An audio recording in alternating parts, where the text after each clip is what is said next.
कई बार मोह ही समझ में नहीं आता। इंसान किस डगर पे जा रहा है, क्या चीज़ें वो कर रहा है, क्या वो सही है। इन सारी चीज़ों की भ्रांति इतनी कठिन हो जाती है। इस उम्र में सब कुछ त्याग करने की इच्छा, कुछ पाने की इच्छा, या फिर कुछ कर गुजर जाने की इच्छा, फिर कई बार कई झमेलों में फंस जाना, या फिर कई बार कुछ नहीं भी करना तो ओवर थिंकिंग होना। हाँ, वैसे तो बिना कुछ किए ओवर थिंकिंग गलत है, लेकिन अगर किसी बात का प्रेशर माइंड में बन गया तो फिक्स है कि आप कुछ भी चीज़ों को सही नहीं कर सकते। अब मैं अपनी गलती छुपाने के लिए नहीं कह रही हूँ। कल रात को मैं परेशान हुई एक टॉपिक को लेकर। हालांकि अपनी कमी सही है कि हाँ, हम 100% परफेक्ट नहीं हैं, पर अगर एग्ज़ाम का रिज़ल्ट आता है ना, तो अंदर से इंसान की आत्मा काँप जाती है। और हो सकता है कि हम अभी उतने पानी में नहीं हैं, लेकिन एक होता है ना कि रिज़ल्ट आने वाला है, और उस रिज़ल्ट को लेकर ऐसा नहीं है कि मेरा नहीं हुआ इसी बात से प्रॉब्लम होता है।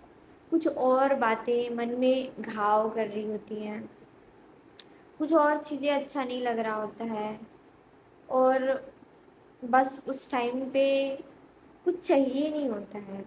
इंसान को बस बहुत शालीनता से खुद को सँभालने का, या फिर आप खुद को नहीं सँभाल पा रहे तो कई बार होता है कि कोई आपको सँभाले। पर ऐसा ज़रूरी नहीं है आप इतने मजबूत होते हो कि खुद को सँभाल लो। लेकिन वक़्त ना भले ही हर एक दर्द को ठीक कर देता है, घाव को भर देता है, लेकिन जिस वक़्त पे तकलीफ़ होता है, उस दर्द का माप-तौल कोई नहीं कर पाता। कुछ दर्द दिल के अंदर ही बहुत तकलीफ़ देते हैं, हम इसे बाहर भी ज़ाहिर नहीं कर सकते, क्योंकि कई बार किसी को बताना भी गलत हो जाता है, क्योंकि सामने से कोई ना समझे तो भी तकलीफ़, समझ जाए तो कुछ ज़्यादा समझ जाते हैं लोग। आज कल की वजह से मेरा नींद बहुत लेट खुला, घर गई, खा पी के अभी आई हूँ लगभग 1:30 पर। अभी 1:39 हो रहा है, तो इस टाइम पे मैं लगभग रीज़निंग और मैथ पढ़ती हूँ।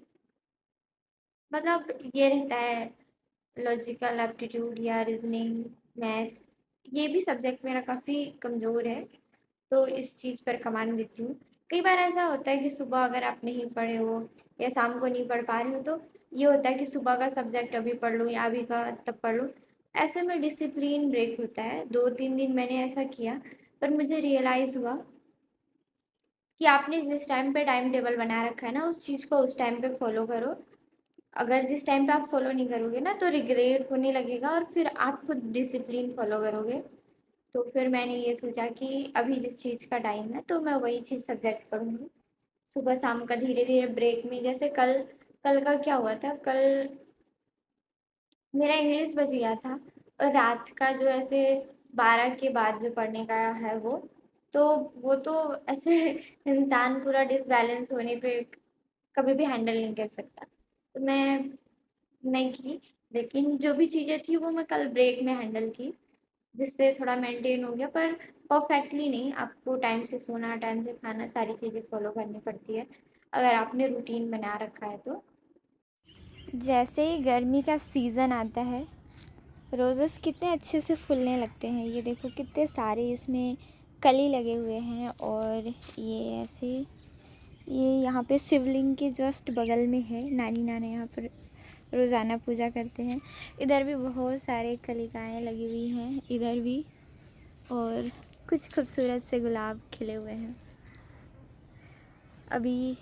ये देखो मुझे खिला हुआ गुलाब पता नहीं कितना पसंद है। ऐसे फूल तो बहुत ज़्यादा पसंद है, पर गुलाब देखकर और ज़्यादा मैं पगला जाती हूँ। ऐसे होता नहीं है कि, मतलब एक अलग ही भूत सवार हो जाता है।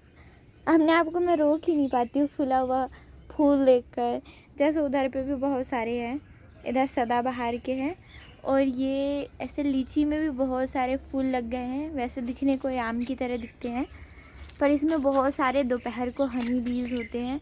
वो पेड़, बड़े वाले पेड़ से आके इसमें भी कुछ मीठा मीठा होता होगा शायद।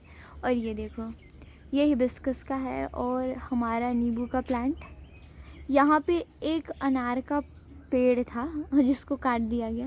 और इधर देखो कितने सारे फूल हैं। इसके अलावा भी फूल हैं, लेकिन वो उधर है, दिखाती हूँ। ये सरसों के फूल हैं जो कि बहुत प्यारे प्यारे हैं। इनका एक साथ बगान बहुत प्यारा लगता है मुझे। और ये देखो पिंक रोजेस हैं। और ये है ना बेला का फूल, जिसे नॉर्मली जैस्मिन कहा जाता है। ये इतना खूबसूरत महकता है भाई, मैं इसकी खुशबू से पागल हूँ। ये इस घर में 2 दिन से ज़्यादातर मैं ही अकेले रह रही हूँ। और भाई मेरा घर तो इतना बड़ा गांव में भी नहीं है, और सूरजपुर में भी हम लोगों का घर इतना बड़ा नहीं है। चारों पर मतलब पूरा रूम खाली, अकेले इधर से उधर भटकने वाली मैं। और भटकना क्या है, चुपचाप बैठी थी। अभी ना ऐसे नीचे काफ़ी ज़्यादा नानी नानी क्या है कि ऐसे हमारे बड़े लोगों को चाहिए हम इनके आसपास रहें, इनसे बतियाते रहें, तो मुझे किसी न किसी चीज़ में लपेट लेती है। मैं चुपचाप भाग गई शाम को। मैं देखी कि भाई ये पगला देगी मेरे को। शाम के एक लंबे से ब्रेक के बाद मैंने अपना रिवीजन स्टार्ट किया। अभी फ़िलहाल मैंने कुछ दिन पहले जो पढ़ रखा था हिस्ट्री का, उसका रिवीजन स्टार्ट किया। तो रिवीजन करते करते काफ़ी सारा टाइम हो गया, और फिर मैंने स्टार्ट किया इसका लेक्चर। तब मुझे लगा कि पढ़ने के साथ साथ रिवीजन डेली करना चाहिए।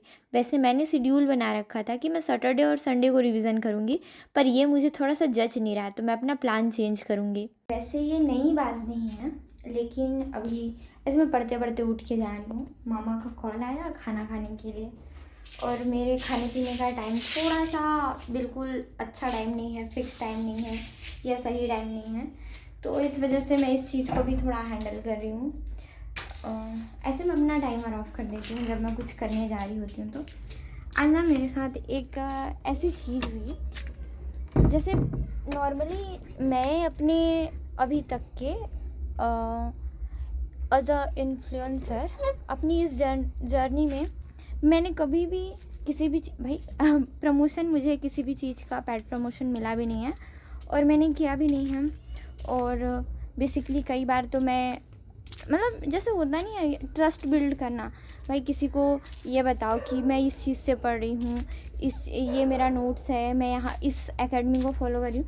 तो मतलब ये होता है कि लोगों की जो मेंटालिटी है ना कनेक्ट हो जाती है। मतलब भाई हम सब पढ़ रहे हैं, ठीक है, तो कहीं ना कहीं हम सब चाहते हैं कि सिलेक्शन हो। फिर इस बीच ये होता है कि कोई बताए तो उस चीज़ से हमें थोड़ा सा भरोसा हो जाता है। अब मैं भी किसी चीज़ को ऑथेंटिक वे में नहीं जानती, तो मैं इन सारी चीज़ों से थोड़ा सा बच के रहती हूँ। मैं अपनी ओपिनियन या अपनी बातें बहुत आसानी से मतलब पूरा 100% श्योरिटी के साथ नहीं कहती। लेकिन आज जो चीज़ें हुई ना, हाँ हॉस्पिटल वो चल नहीं रहा है, ऊपर चलता ही नहीं है। तो बाबू और मामा खाना खा रहे हैं और मुझे भी बुलाया, तो मैंने सोचा भाई देखो ऐसे खाना कब खाती हूँ, दूध कब पीती हूँ पता ही नहीं चलता है, बिना टाइम का रहता है सारा कुछ। और चीज़ें थोड़ी सी हैंडल करने में लगेगी, तो भाई मुझे ना गूगल करना पड़ा। मतलब हाँ, मतलब ऐसे मेरे कहने का वे ये था कि मैंने अभी तक अपनी जर्नी में मुझे 1.5 से 2 साल कम्प्लीटली हो चुके हैं, मतलब अपने कंटेंट क्रिएशन की जर्नी में। तो मैंने कभी भी मतलब वो काम नहीं किया जिससे मुझे गाली मिले। मतलब हो सकता है किसी को गुस्सा आए, मतलब कई बार मैं अपने पारिवारिक मुद्दों को लेकर उस तरीके से क्या बोलते हैं, व्लॉग्स करती हूँ, ब्लॉग बनाती हूँ। तो ये तो मेरा पर्सनल वे है ना भाई, कि जो चीज़ें मैं फ़ील करती हूँ, जो ऑब्ज़र्व करती हूँ मैं, या फिर जो चीज़ें मुझे लगती हैं, तो वो चीज़ मैं अपने वीडियो के थ्रू लोगों को दिखाती या फिर बताती हूँ। इसका ज़रूरी तो ये नहीं है ना कि मैं गलत हूँ या फिर कुछ भी चीज़ें ऐसी जो गाली खाने वाली हो। तो मतलब एक ऐसे ये हुआ कि आज नोटिफिकेशन आया था, फिर काफ़ी अजीब टाइप का कमेंट था। तो मैंने उस कमेंट को, जैसे मुझे कई बार चीज़ें समझ में नहीं आती तो मैं गूगल करती हूँ, जैसा सब लोग करते हैं। तो भाई उसका मतलब ना ऐसे शॉर्ट फॉर्म में वो गाली था। तो मैं सोच के हैरान हूँ कि पहली चीज़ तो लड़कियाँ मतलब आज के टाइम पे कुछ चीज़ कर रही हैं तो उसके लिए बहुत हिम्मत जुटाना पड़ता है, स्पेशली सोशल मीडिया में आकर कैमरे के सामने अपनी बातें रखना। मतलब भाई इतना ही वो हो आप, तो आप ट्राई करके देखो ना। ज़रूरी नहीं है कि आप भी सेम चीज़ कर पाओ, हिम्मत चाहिए होती है। अब मैं ये नहीं कह रही हूँ कि मैं बहुत ज़्यादा हिम्मती हूँ, लेकिन आज से 3 या 4 साल पहले की बात मेरी बताऊँ मैं, तो मैं खुद काफ़ी अजीब टाइप की प्राणी थी। मेरे घर वालों के मोबाइल में भी मेरी फ़ोटोज़ नहीं होती थी। इवन आज से 4-5 साल पहले के जो मोमेंट होंगे मेरे जीवन के, उनके फ़ोटो अगर मेरे पास हुए तो हुए, पर बाकी किसी और के पास नहीं होंगे। और जिस टाइम पे ऐसे हमारे जर्नी में फ़ोन आया, उस टाइम पे तो फ़ोटो और मेरा कहीं और मिल जाए तो बहुत बड़ी बात है। तो सारे लोगों को जो मेरे पहचान के हों, उनको जानकर ये बात काफ़ी अजीब लगता है कि ये किस तरीके की प्राणी थी, कैमरा से इसका किस तरीके का संबंध था, और ये आज एक इन्फ्लुएंसर अपना रोल प्ले कर रही है अपने लाइफ में। तो ये चीज़ें हैं। फिर भाई अगर कोई गंदा कर रहा है, कुछ गलत कर रहा है, नो डाउट आप उसको भर भर के, बोरे भर की गाली दो, ट्रक भर का गाली दो, मतलब समझ में आता है। लेकिन जो कुछ नहीं कर रहा है उसको गाली देने का क्या मतलब? भाई आपकी मम्मी यही सिखाती है कि जाके दूसरी माँ बहन को गाली देना? मतलब आदमी हो, आदमी धारण हो। मुझे गाली देने वालों से बस उतना ही मैं उनसे अपनी मतलब अपने सामने उनका उतना ही इमेज बना पाती हूँ, जैसे जो गंदे नाली में गंदगी होता है ना, कीड़ा, उससे ज़्यादा कुछ नहीं। क्योंकि भाई धरती पे रह के अगर किसी माँ के कोख में रहकर आप जन्म लिए हो, और फिर आप किसी दूसरी औरत को, दूसरी माँ को, दूसरी बहन को गाली दे रहे हो, तो ये तो साफ साफ कलंकित है ना कि आप धरती पर गलत तरीके से आए हो, गलत आए हो, आपको नहीं आना चाहिए। भाई मैं देखती हूँ कि लोग यूट्यूब पर भी काफ़ी सारी चीज़ें, मतलब बहुत लिच्चड़ किस्म की चीज़ें चल रही होती हैं। यहाँ पे अब देखोगे तो आधे कपड़े पहन के कर रहे हैं, दिखा रहे हैं सब कुछ। कुछ लोग गलत चीज़ें कंटेंट प्रोवाइड करा रहे हैं, मतलब काफ़ी सारी चीज़ें गंदगी है। अगर आप देखने फिरो तो आप देखोगे कि मतलब खुलेआम चीज़ों को ऐसे प्रोवाइड कराया जा रहा है जिससे बच्चे भी देखकर सीख रहे हैं, बड़े बूढ़े सब, तो सब इंस्टा पर आप जाके देख लो। पर भाई मैंने तो कहीं पर इस तरीके की चीज़ें नहीं की है, तो आप किस खुशी में मुझे गाली देने आ जाते हो? अभी तक मेरे साथ ऐसा कुछ नहीं हुआ था, मतलब इतने टाइम में। भाई ठीक है, अगर आपको मेरे वीडियोस पसंद नहीं आते, कोई बड़ी बात नहीं है। अब इतनी अच्छी तो मैं नहीं हूँ ना कि मैं सबको पसंद आ जाऊँ, पर इतनी भी तो गंदी नहीं हूँ कि गाली दे के चले जाए इंसान। मैं काफ़ी टाइम तक सोचते रह गई ना कि मैं अपने वीडियो में मैं क्या ऐसा डाल दी, बोल दी या कर दी कि भाई गाली दे के चला गया इंसान।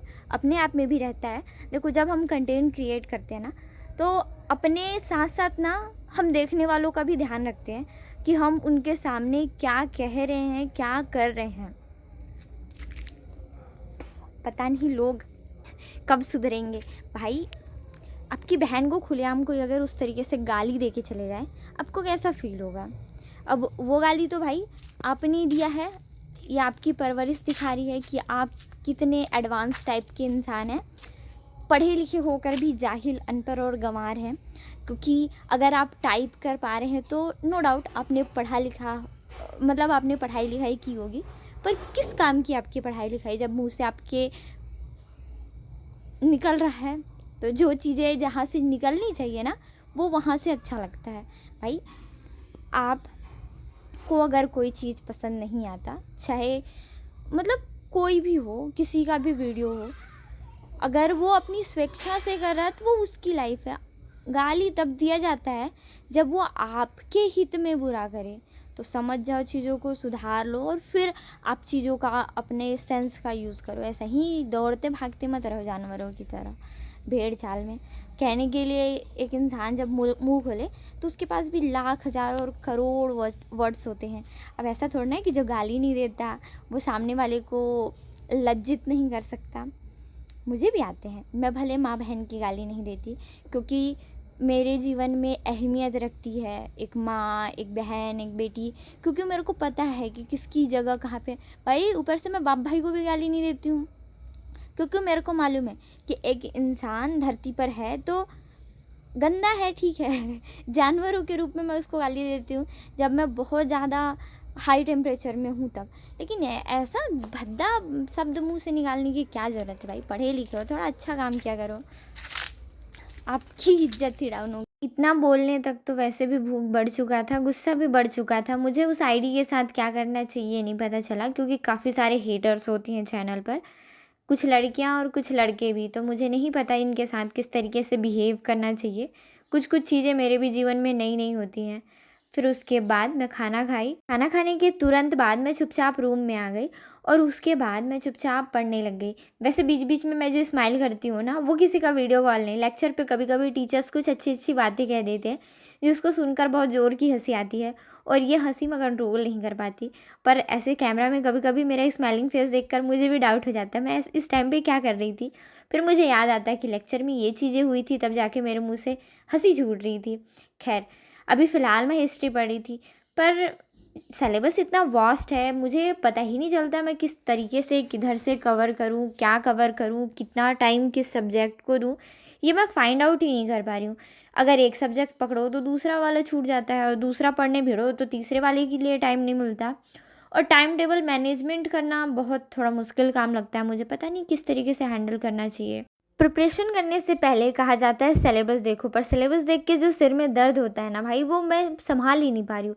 मुझे पता ही नहीं चल रहा कि किस सब्जेक्ट को कितना टाइम दूँ, किस तरीके से स्ट्रैटेजी बनाऊँ, और क्या ऐसा करूँ कि सब्जेक्ट के साथ साथ सिलेबस का टॉपिक कंप्लीट कर पाऊँ। वैसे thank you so much for watching this video.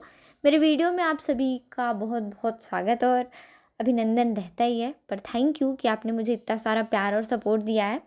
पर इन सब के बीच में कई बार आप लोग कमेंट और लाइक करना भूल जाते हो। कमेंट वो लोग करके चले जाते हैं जिनको करने की ज़रूरत ही नहीं होती है, और काफ़ी सारे कमेंट्स आते हैं, ऐसा नहीं है कि नहीं आते। पर थैंक यू। मेरे नोट्स और बुक लिस्ट को लेकर कुछ कुछ सवाल हैं, उन सवालों के जवाब धीरे से दिए जाएंगे, क्योंकि अभी तुरंत चीज़ों को बताना मुझे थोड़ा सा सही नहीं लग रहा। बाकी आप सभी से मुलाकात होगी कल। Bye bye.